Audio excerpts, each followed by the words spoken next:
The way this spine works, and this is the whole spinal column, not just one bone, is when I move my shoulder, part of this might move a little bit. But I have to really move my neck over to one side to make that spine bend to that side. Okay? But if my spine is locked up in the middle here, what happens? I'm still going to cause the same amount of range of motion, but I'm going to move more of the upper neck more, and I'm going to move the lower neck more too. So the body knows how to compensate. Unlike an elbow joint where there's basically one joint in there, there's two bones but one joint, when it moves together. When there's several joints in one spinal column, one section, areas can lock up and not move, and that's where we have problems. Okay, that's what we're going to talk about at the very end, but I kind of start with that too. That's what people come in with, is what is spinal motion. That's the motion here in the joints. In each part of the spine, you see in the bottom, we have two joints on the left side and right side.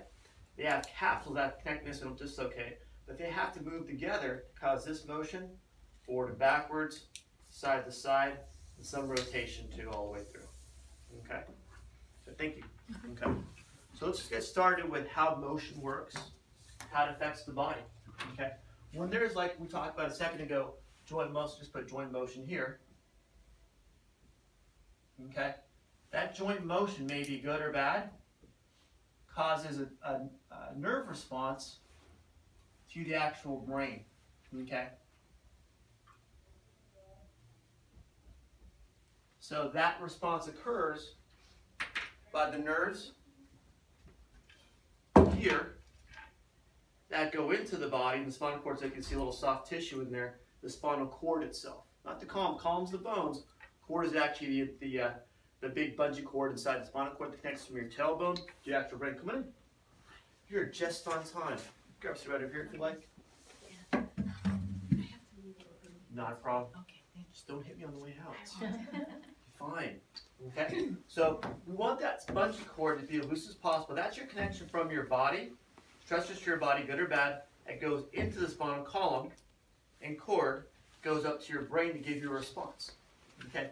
That's how the nerves work to get back to your brain. So what happens is these joints, each joint of your spine, each side is called mechanoreceptor alarm system. Everyone drove here today? Anyone walk? You walk today? Did you walk today or did you drive? No, but I've already been to the gym. Good, I was going to ask you about that later. That's right. Okay. So they have something called silver slippers. Sneakers. Silver sneakers. Come on. Silver I'm too young to go to that thing. So, and when we have that, those joints connect together, they have an alarm system they're called mechanoreceptor. Like your dashboard, if something starts going off the dashboard, you go, okay, what's going on here? Your car's still working, right? But there's something, a warning sign of what's going on. Those receptors in there are motion sensors to see if your joints are working normally or not normally or improperly. Okay? So if those sensors work properly, they send a signal to the brain saying everything's working okay. If over time those joints start locking up, not moving properly, causing some joint locking, overall sends a different signal to the brain. We'll talk about in a minute of how that works too. But they send sensors like your car dashboard. There's a problem in there, but may not be symptomatic yet. Okay, any questions about that? Do everyone know what symptomatic means? Painful, numbness, burning, sharp pain, things like that. You feel healthy still. Symptoms. You can have symptoms, okay? In the sense where you can have problems occurring first, over time develop into symptoms where you have pain, numbness, weakness, tingling, burning, things like that. Similar word to sympathetic, but I don't get much sympathy from my symptoms. I assume not. Okay? This is how the nerve travels, okay? The nerves travel to the brain. That's a nerve response. From your brain, goes to part of your organs called your adrenals. Okay? Everyone's probably heard of adrenal fatigue and how that works and your body shutting down and all that stuff too. Okay, that's an organ, and that's more of a chemical response. Okay? So there's a neurochemical so far pathway that's controlled by joint motion. It all starts right here. It has to start with joint motion, good or bad. Okay? Adrenals produce hormones. Well, the adrenals are a gland, aren't they? But where are Yes. they? Are they in the brain? Now they're more toward the base of where things are, Oh, part of that area. So it's close, but it's not connected to the brain itself. huh. Okay, so they're part of it, but it's like a lymph node if you want to call it that. Okay, so you have hormonal response. Full circle. Hormonal. Sorry, I'm not. Got C plus all the way through English school. It's depressing. I'll take a third grade English class. I think might be helpful.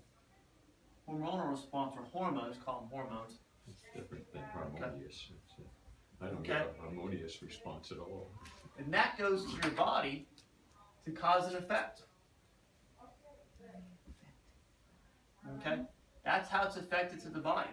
So if we have, for example, overall less joint motion, it'll fire certain nerves to cause a chemical response, to cause a different hormonal response too.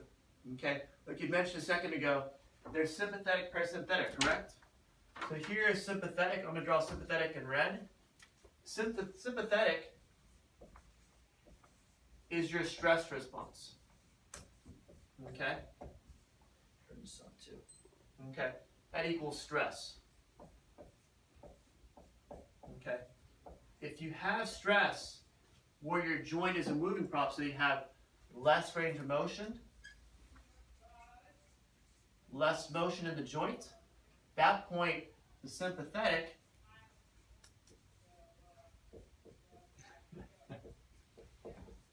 will cause that adrenal gland to produce cortisol. There's no test, so you don't have to remember these words. And catecholamines, that are your stress hormones. Means something, I don't know, something like that. Okay, okay. What do you think the stress hormones have you react your body to do? What's the stress response? If you're being chased by a tiger, what happens to your body? I bet it makes you hurt. I don't know. Makes you hurt probably later, once it wears off. If you're being chased by a tiger, what happens to your lungs? Increase in respiration or decrease in respiration? Are you going to breathe more when you're under stress or breathe less? I guess you breathe more. Increase lung capacity, right? So with this one, increase lungs. Let's do here. Increase breathing. Okay. Same concept, increase heart rate.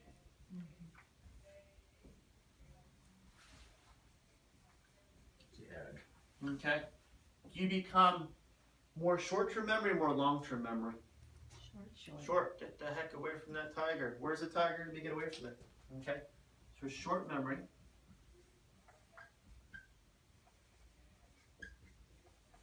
And do the muscles relax or do they actually tighten up? Yeah, I suppose. Good. Okay. So increase. Yeah. Muscles tighten.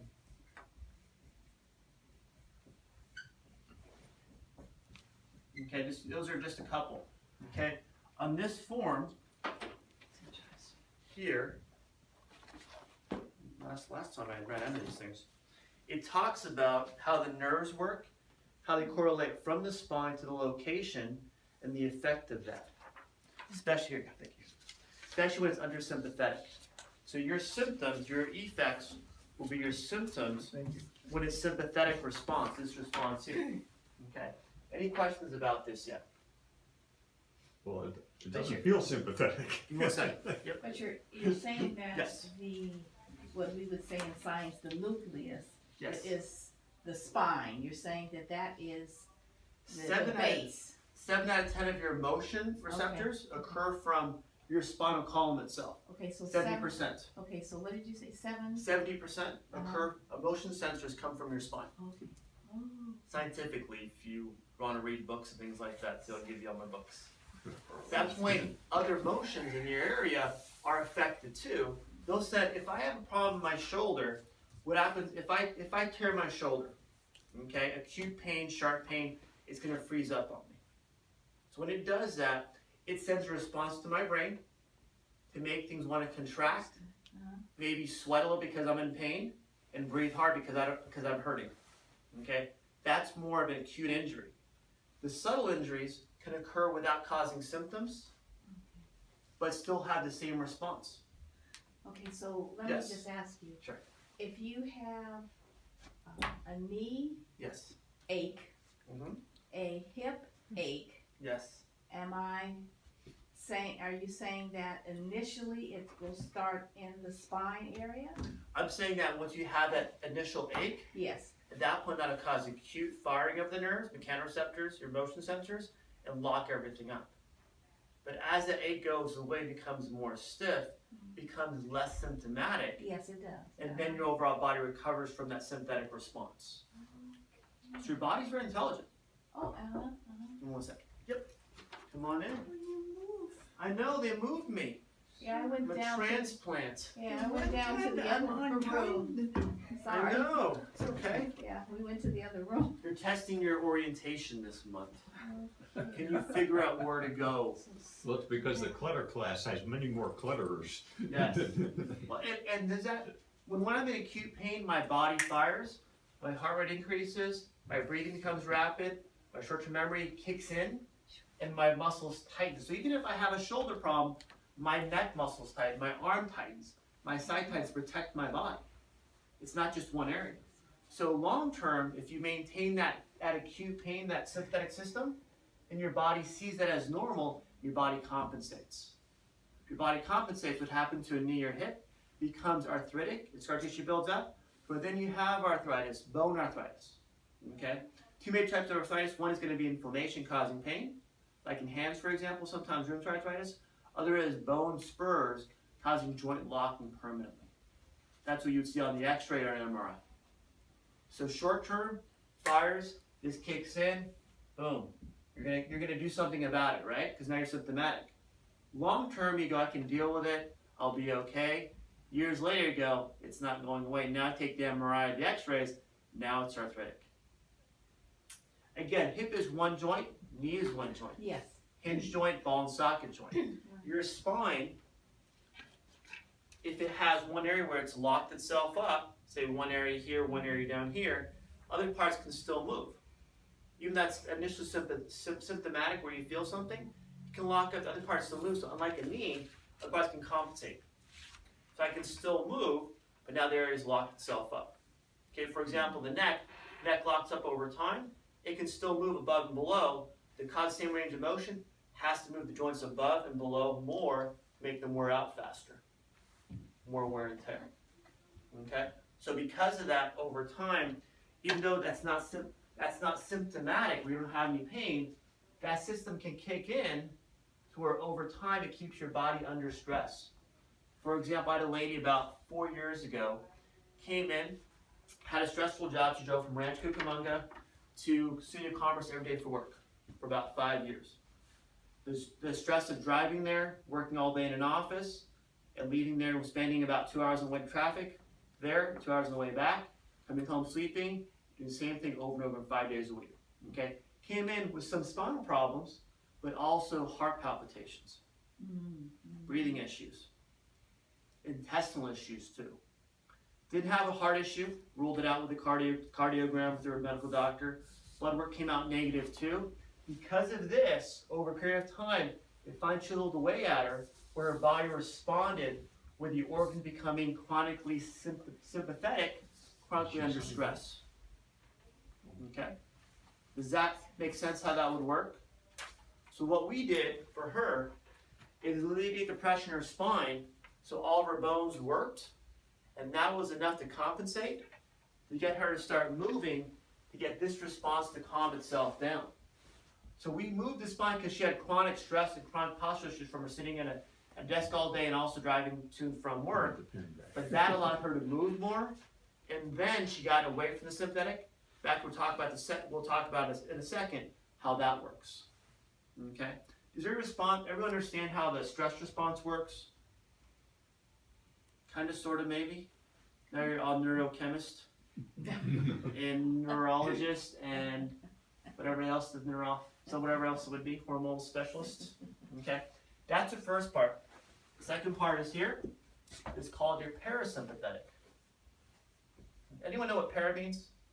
What, the parallel, it's the same base as parallel, isn't it? Okay. I don't know, that's what I'm asking. Is that right? Parasympathetic. Because I would think it's almost the opposite, para for sympathetic. Or it might be, no, I'm just being rational here. Being human. Okay? So if we have this, This is your rest and relaxation.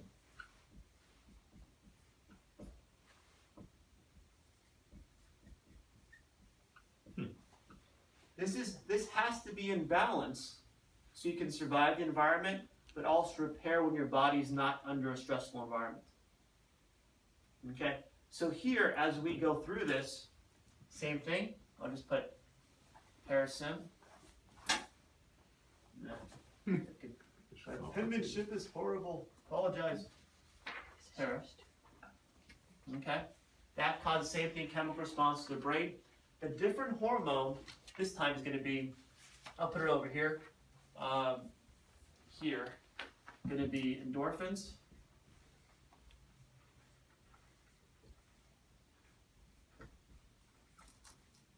And serotonin. Yeah. Okay, these are your relaxation hormones. If they're the opposite of this, will it keep your breathing relaxed? Will keep your heart rate calm down? Exactly. Will keep your muscles relaxed too. Okay, exactly. The intestinal tract stays relaxed. Your bladder stays relaxed. Your overall body stays relaxed. Okay, it's a more relaxed state. If your body's relaxed, for example, when you sleep, do you get more rechargeable sleep?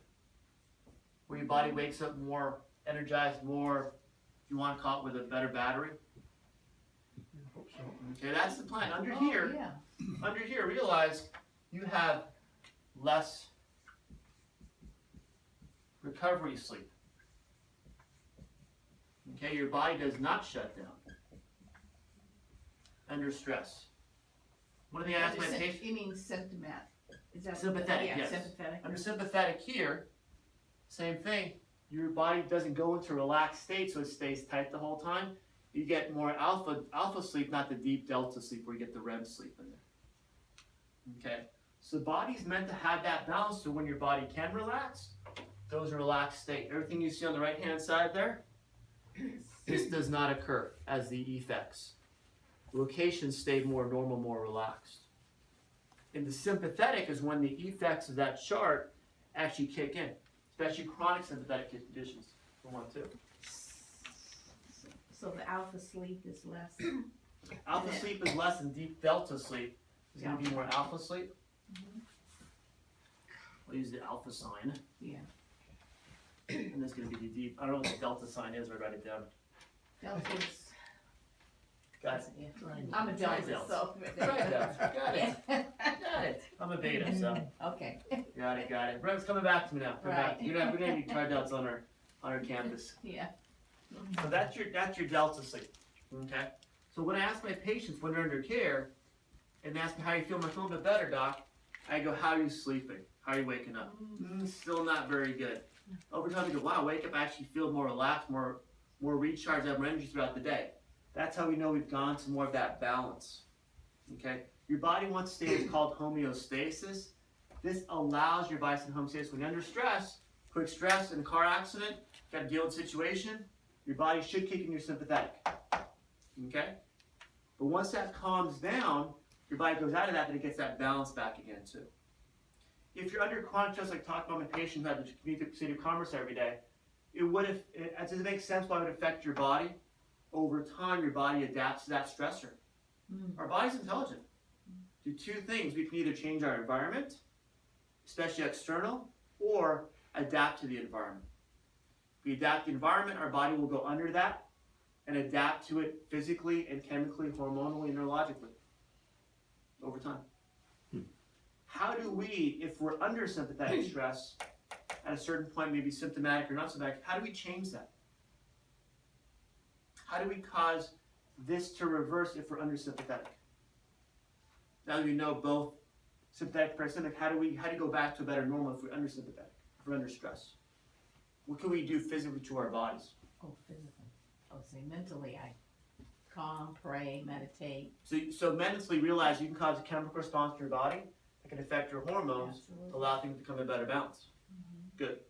What else can you do? So there's the psychological, right? Psychological, right? Okay. What else can you do as a way to recover from this? Exercise? Good. Exercise. Why?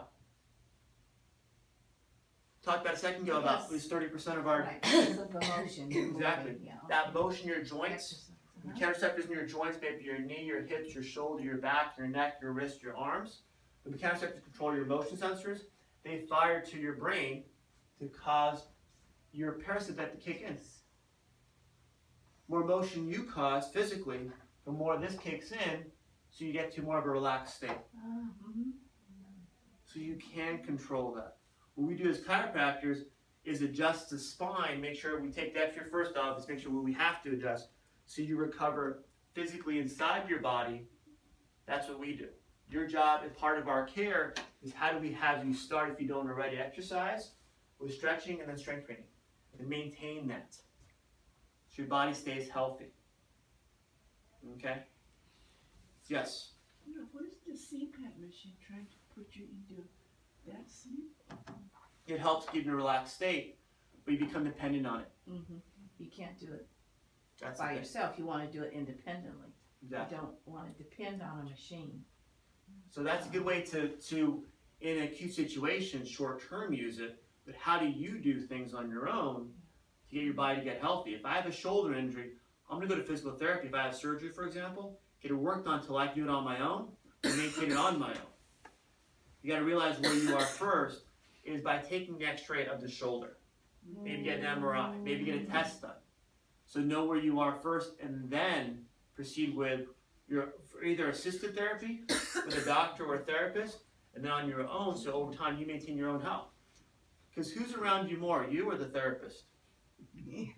Yeah, so you are. So how do you maintain that on your own, so overall it stays healthy on your own too? Sometimes changing your environment. My patient, she was going to quit her job, that's why she came to my office, City of Commerce, and I said, well, let's give us 2 to 4 weeks, see what's going on with it. She got herself healthy where she started walking at work for an hour, and coming home after work and walking because she had enough energy to do that. We got that initial ball rolling momentum going, so she could do that. She kept it on her own. She was able to get her own discipline to it. Sometimes people can't do that, but she was, like I was saying, she was able to get the relief from the spinal care that we do. Then from the spinal care, get herself healthy, so she got discipline and the habit of doing it on her own. Kept herself moving. That got her heart rate down, got her breathing better, better sleeping, so her body recharged more. See that reverse effect? If we cause more motion in our body, okay, in our spine is what we do, then our body kicks in some parasympathetic, okay, but still has to get that better balance over time too. So if you kick this enough in to where we get the sleep to get better, then our body can recharge more. It has more energy throughout the day. And then the ball starts rolling more in this favor here. So at that point you're more motivated, and at that point you control the hormonal release of serotonin and endorphins by keeping up your own exercise. You have to get to that break point to where you feel better in the morning. And once you get to that break point, boom, you're on your own. And your body can actually recover on its own. And this box won't kill me sometime in the future. So with proper therapy, Yes. you can get yourself off of a CPAP machine? Yes. It takes a lot of therapy. It takes you understanding what your body should be doing to recover from that. What is a CPAP machine supposed to do? It's artificially, what? But why though? Well, what I understand is that your throat closes up, Yes. and so the air can't get through there. Yes. And the CPAP machine forces air through there. Now, with therapy, how does it make that It gets go you away? overall, gets you a higher VO2 max, higher lung capacity. Your body relaxes more, so it doesn't have that quick, if you want to call it thrust of volume increase over time. You might have some mechanical going on. I can't, mechanical stuff is 10%. But what can you do on your own to get your breathing up, increase your heart rate throughout the day, through cardio, whatever it might be, so your body gets that higher lung capacity and ability to work in a relaxed state. If my body's always in an atrophied or weak state, it has to fire and then calm down. The sine, cosine, tangent wave, your middle max is going to be too high. So if I'm under stress, I just go way up here, then come back down. So that's what it's kind of doing to your body. You can't breathe, so it fires it up, comes it down. The machine's meant to regulate, so can you do it on your own? You might be able to. Unless you have some mechanical going on with your throat, your thyroid, your high bone, or lung issue too. Emphysema, whatever it might be. But realize a lot of it, how do you prevent but also fix on our own if we can to make sure our body gets healthier.